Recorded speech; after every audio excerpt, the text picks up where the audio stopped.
how Timmy Carter had taken a shine to her, and judging by the way he was holding her hand and by the way she was gazing at him, I believe that shine was reciprocated, which was both disconcerting and comical at the same time. Disconcerting because I'd never thought about Timmy Carter that way. Comical because they were a study in physical juxtaposition. Timmy Carter stood himself over 6 feet tall and was built like a tank. Frankie stood maybe 5'3" and weighed 100 pounds soaking wet. I heard the tail end of what she was saying as I pushed through the group. Came up behind and bit me. She was covering her neck with her hand, and I could see the blood running through her fingers. Most of us were still slogging around in the same jeans and long-sleeve shirts we'd been wearing the previous fall. Frankie, however, wasn't having none of that nonsense. She was a cute little thing, that much I'll admit, and I could see why someone would be attracted to her. When she showed up on the farm, she was wearing designer jeans that hugged her hips and thighs and a shirt that did the same to her top half. Had nearly every man on the farm drooling over her from that moment on. And since then, the weather got even warmer, unusually warm for that time of year if you ask me, and humid. Felt more like late summer than late spring, like August was tired of being a Leo and picked up stakes to live as a Taurus. Frankie adjusted her wardrobe accordingly, wearing shorts that seemed to have no other purpose than to barely cover her panties, and a tight tank top that hugged pretty much every curve she had like it was grafted onto her skin. Sitting there, surrounded by all the testosterone she could possibly want, she looked like she'd been waiting for this moment her whole life. Timmy Carter said, "Let me see it." "Okay, but be careful." The way she said that, all tremulous and timid, made me want to scoop out the inside of my skull. She caught me rolling my eyes and narrowed hers. Timmy Carter pulled her fingers aside and she sucked in her breath, but other than a mess of smeared blood, there wasn't much wound to speak of. "You sure it bit you?" I asked. "Yes." "Doesn't look like much of a bite. Didn't feel like one, to be honest. Felt like 2 bee stings." "Bee stings?" I leaned in closer to get a look. Frankie was none too pleased about it because when I leaned in, she leaned back. "Stop moving, let me see it." The blood had already dried, so I pulled my canteen off my belt, unscrewed the cap, and poured some onto her neck, and she hissed as I scrubbed it clean, and then I could see 'em. 2 pinprick punctures in her neck. She pushed me away. "Okay, you're done." "Who did this?" "Wasn't no who in the equation, sweetie. It was an it." "Don't call me sweetie." "Whatever." "You talking about a Mack? That what bit you?"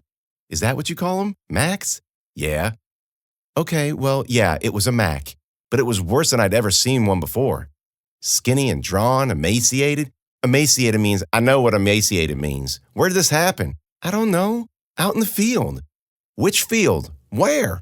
She waved her hand all around. "Pick one." "It's important." She stared at me. "Was it up on a hill? Over there past the stream?" "Yeah, actually." "How far, a mile? 2? "About, yeah." "What were you doing out there all by yourself?" "I don't know. I just needed some air. I just wanted to take a walk. What do you care anyway?" I must have looked stricken because Timmy Carter said, "What is it, Amanda?" "Frankie, you sure about this?" I asked. "Pretty sure." "Pretty sure or certain?" "I'm certain, okay? Why? What's the big deal?" "Was there an old building out there, burned down?" "Yeah, now that you mention it, there was an—" I finished her sentence for her. "Old iron gate out in the middle of nowhere." Most of the guys had dispersed by that point, having been bored to tears by any situation that didn't include Frankie needing help. I looked over my shoulder in the direction of the stream, thinking. Then out of nowhere, another voice, thin and hesitant, broke the silence. "Church." We looked at the front door where it came from, and there stood the girl. She looked better than before, but her hair was still long and stringy, and she still had that haunted, hollow-eyed stare. "Church?" Frankie said. "What's that supposed to mean?" "She's talking about the burned-down building," I said. "It used to be a church. First Country Baptist. Got firebombed by the KKK in the 60s. Frankie suddenly understood what I was getting at. Maybe she wasn't so dumb after all. "So the field I was in, with the gate, that was a graveyard," the girl said. "Graveyard." The old First Country Baptist church site was about 2 miles west of the house. If there weren't any hills to climb or woods to navigate, and if there weren't creeks to cross or bogs to avoid, it would have taken us maybe 45 minutes to get there. But creeks and bogs and woods abounded in the Spotsylvania wilderness, and it took us a better part of an hour to finally make it to the site. Timmy Carter came along, of course, and so did Frankie. I tried to talk her out of it, citing her delicate condition, but the girl was tougher than I gave her credit for. "What are you, 16, 17? 17. I'm not going to let a teenager tell me what I can and can't do." "What are you, 23, 24? You're not that much older than me." Timmy Carter snorted, and Frankie gave me a crooked smile, saying, "Oh, sweetie, you ever hear of a backhanded compliment?" The girl followed us, too, keeping a careful distance. Frankie kept looking back over her shoulder at her, and whenever she did, the girl stopped where she was and wouldn't make eye contact. "What's with the crypt keeper back there?" Frankie asked. "She's been through a trauma?" "Yeah, no kidding." She tromped off ahead of us through the woods, and Timmy Carter came up next to me. Am I missing something, Timmy Carter? She's nice to me, he said. You bring out her bad side. Well, that's not my fault. Gene competition. It was the girl. Now that Frankie was gone, she seemed more relaxed. What's that? Timmy Carter asked. She frowned at him like he should have understood and walked away. You thinking what I'm thinking? He asked. About what? About them bites on Frankie's neck? I hope not. Be serious. What did it? It was a Mack. No, I think it was something worse. You trying to tell me it was a vampire? You saw the bite. It drew blood, didn't it? I looked up at the sun steadily rising in the sky. Yeah, Timmy Carter said. Sun's out, I know. Timmy Carter, it wouldn't surprise me one bit if vampires started showing up out of nowhere. We got aliens, zombies, and now, I gestured at the back of the girl as she picked her way through the woods in front of us. Banshees. Is that what she is? Who knows? We walked in silence for the next half hour, finally emerging from the woods at the base of the hill where the old First Country Baptist Church used to stand. Frankie was waiting for us there, and the girl was wandering around and sniffing the air with her eyes closed. Even though it was spring, the hill seemed dead and dormant. A cloud covered the sun, casting our shadows on the dead grass. I'd seen pictures of the church before and after the KK burned it down, and both of them didn't do nothing but make the place look creepy and creepier. Picture one, in old black and white, faded with time, depicting the congregation standing on the lawn. This was not a sprightly bunch. Their faces were flat and serious, and they all stared at the camera as if they would push the weight of history through the lens and onto our shoulders. Picture two, taken at night. The church is burning brightly behind two white-sheeted forms. Between them was the lower half of a naked black body hanging from a makeshift scaffold. Every time I came across a hill in my many wanderings around the Spotsylvania countryside, I thought of the second picture. Sometimes I imagined what it was like before it happened, whether I could sit at the bottom of the hill and see the top of the cross on the steeple jutting out into the sky, whether I could hear the choir singing or the soaring voice of the minister, the shouts of children playing after the service, the bell pealing and the promise of a new chance to worship. What's she doing? Frankie asked. She was looking at the girl, who was still sniffing the air. Her eyes were open now, and they batted back and forth just like they'd done when I first spoke to her in that cave a few months before. Beats me, I said. I trudged up the hill, drawing my gun. We were low on ammo, and a recent trip out to Blue's proved fruitless. Place was gutted. To be honest, I wouldn't have been surprised if Blue had done it himself, cleared out all his guns and ammo, and lit off for some underground bunker he'd been preparing for just such an occasion as what the Hive afforded the world. But then I found what looked like a smear of blood on the floor in his office in the back, and there were dark footprints in the dust on the floor, and something told me that these signs and symbols portended a grimmer fate for Daddy's old friend. Because of that, I only had 3 bullets left. The old church sat like an empty shell atop the hill. A stiff wind blew over the trees, and the rusty graveyard gate squeaked in the distance. The grass in the front had grown tall from years of neglect, but I found the depression where Frankie had been attacked easy enough. The stalks were pressed down in 2 directions, one leading away from the church, one toward it. Anybody bring their garlic and holy water? I joked. I turned around to smile at Timmy Carter, and when I did, I saw a dark form pushing through the tall grass to his right. I started to shout his name, but it was too late. Whatever it was jumped into the air and took him out. I ran to the spot where he'd been, but he was gone. Frankie was spinning in place, saying, "No, no, no, no." Then the black form shot out again and took her down, too. I did the only thing I could think of. I ran. There's an old military corpse Daddy used to exhume pretty much every time he thought it applied. Let's see if I can remember it. Oh, yeah. More your craft higher than the enemy. That's what it was. The Art of War, I think. I never read it, but Daddy repeated it so many times that it stuck in my brain. As we climbed yet another tree to sit in the blind for 1,000 hours. More your craft higher than the enemy. As we fixed the bird feeder at the squirrel-proof domes. More your craft higher than the enemy. As we stored sacks of flour and nuts and other edibles on the highest shelf of the pantry. More your craft higher than the enemy. Probably said it to me while he was changing my diapers, though I'm not sure how that would have helped. So did I hightail it for the homestead? Try to outrun my clearly superior-powered enemy on foot? Of course not. I ran for the bombed-out shell of the First Country Baptist Church. Had to be something I could climb in there to gain the advantage. Maybe there was a chair or a table still left. Maybe there was I don't actually know what might have been left in the church because I'd never been to church. Just wasn't in the family. Not that I was actually thinking all that. I had just about reached the threshold of the church when that feeling I got before, the one when me and the girl took out hangnail, filled my body. Something in my gut urged me to stop, and I planted my front leg and dragged my back leg and skidded to a halt. A blur shot in front of me, crashed into what remained of the door frame, and tumbled a dozen feet into the old building where it lay in a heap, still and quiet. I guess I didn't need the high ground after all. I raised my gun and moved forward carefully, well aware that it could be a trap, crunching over old glass, kicking moldy beer cans out the way. And then I was standing right over it. Or him, because it was a boy. He was lying on his stomach, naked, his long blonde hair tangled and dreadlocked, spilling over his back and shoulders.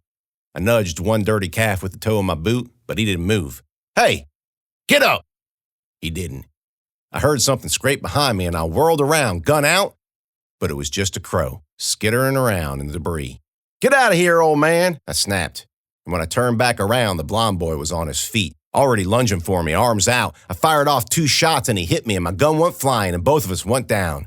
My foot got caught under some of the old subfloor and I felt a pinch in my leg. The one Ruth Grace Hogg broke with her field hockey stick. Oh no, I thought. And then my head hit the ground and a piercing whine filled my head. I tried to sit up, but the boy was slung over my body. And even though he looked like he only weighed about $110, it was distributed across my legs and chest, so I had to scoot out from under him, all while minding my leg because I was 50% sure I'd done something bad to it again. Blood stained my clothes. I hoped it wasn't mine. I had a feeling it wasn't. I managed to get to my feet and try out my leg. It hurt to put weight on it, but it didn't feel broken. At least it didn't feel like the first time I broke it. No! It was the girl. She was standing a few feet away, staring at the boy lying face down in the rubble. Her eyes were filled with dread and heartbreak. She said. She looked at me, and I felt a powerful hatred vibrating from her body. I held out my hand saying, "Hey, hey, hey, hey," as I backed up. Shadows shuffled out of the corners of the church, and then I saw them. More kids, my age or a little older, naked with long matted hair obscuring their faces and covering their bodies, at least a half dozen. I drew Daddy's knife as they fanned out in a circle, and I felt the heat of a dozen-plus eyes zooming in on me. That strange icy feeling filled my belly again, and the power thrummed between us. I wasn't no dummy. I saw what happened to Hangnail. I knew what was going to happen to me next. "Don't," I said. They cinched the noose. I hopped around in a circle, lunging at them with the knife. They all reached for me as one, and the first burst of power seized my frame and my arms and legs shot out, paralyzed. It was like metal rods had been inserted into my bones. My teeth clenched together and my eyes clamped shut. I'd never experienced such a combination of fear, pain, and exhilaration in my life.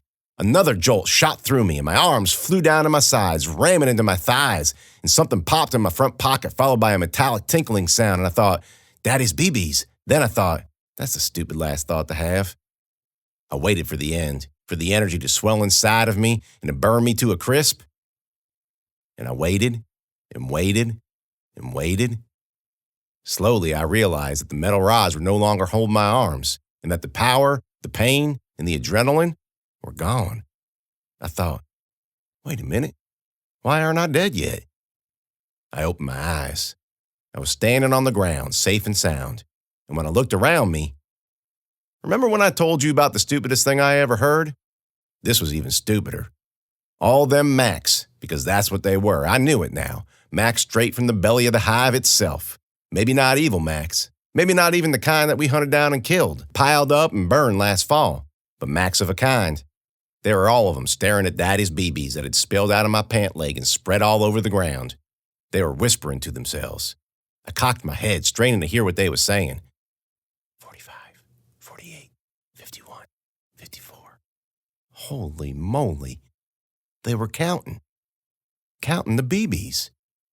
Something wet dripped down my leg, and I realized that when the mason jar popped, the glass must have cut my leg. Nothing I could do about it right then. I pressed through the circle and limped a few steps beyond, stopping to cast one more look over my shoulder. They were all still there, whispering away. There were thousands of BBs in that jar.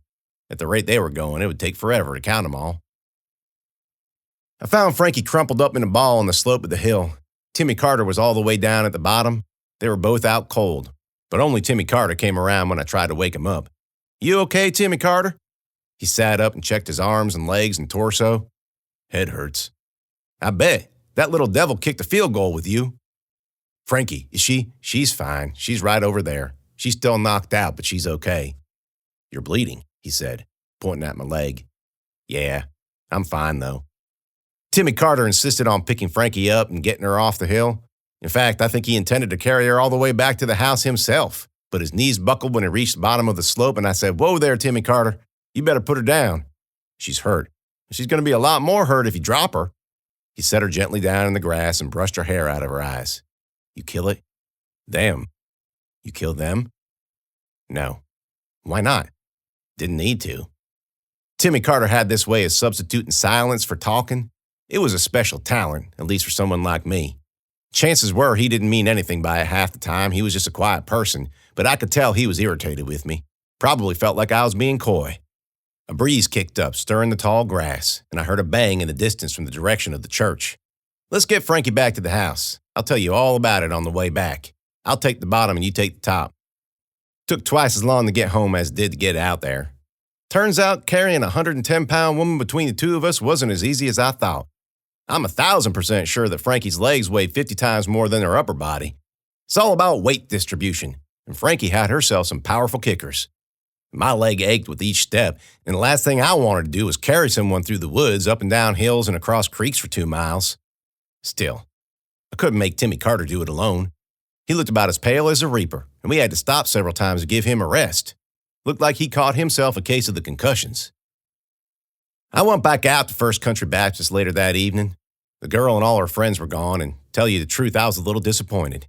No, it wasn't that. I didn't want to kill any of them. A few hours before, when they were circled around me, blasting my body full of that tendon-tearing energy, I actually felt kind of connected to them all. I know that sounds strange given the fact that they actually were trying to kill me, but it's true. I searched every corner of the dead church but couldn't find any evidence that they were ever there. The only thing I found was Daddy's BBs. They were lying on the ground exactly where they'd fallen. I stared at them for a tick, wondering if I should even bother picking them up. After a while I did, making sure to count every last one, whispering under my breath as I did so. 3, 6,